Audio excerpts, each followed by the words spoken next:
Messi, England আর Dutch তারকাদের পদচারণায় এবার বিশ্বকাপের নতুন রাজধানী হতে যাচ্ছে যুক্তরাষ্ট্রের কানসাস সিটি।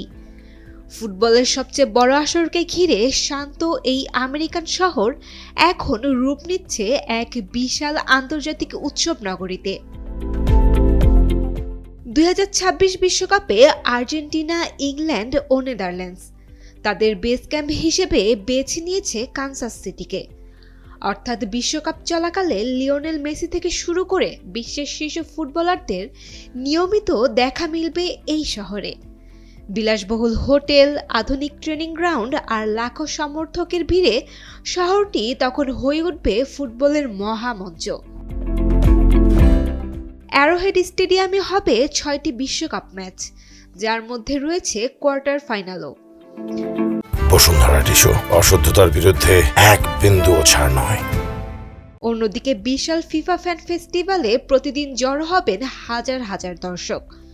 পুরো শহর জুড়ে থাকবে live music, giant screen, football party আর উৎসবের আমেজ। ফুটবলের পাশাপাশি কানসাস সিটি দর্শকদের টানছে তাদের বিখ্যাত বারবেকিউ আর জ্যাজ সংস্কৃতি দিয়ে। স্থানীয়রা মজা করে বলছেন, অনেকে ভাবেন এটা শুধু গরু আর খামারের শহর, কিন্তু বিশ্বকাপ দেখাবে কানসাস সিটির আসল রূপ।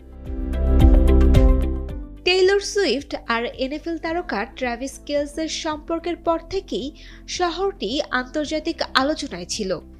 এবার বিশ্বকাপ সেই আলোচনাকে আরও বহুগুণ বাড়িয়ে দিতে যাচ্ছে। বিশ্বকাপ শুরু হওয়ার আগেই কানসাস সিটিতে এখন ফুটবল উন্মাদনা তুঙ্গে। আয়োজকদের আশা, কয়েক লাখ সমর্থকের পদচারণায় শহরটি পরিণত হবে বিশ্বের সবচেয়ে প্রাণবন্ত ফুটবল নগরীগুলোর একটিতে। Sayema Akter, Daily Sun.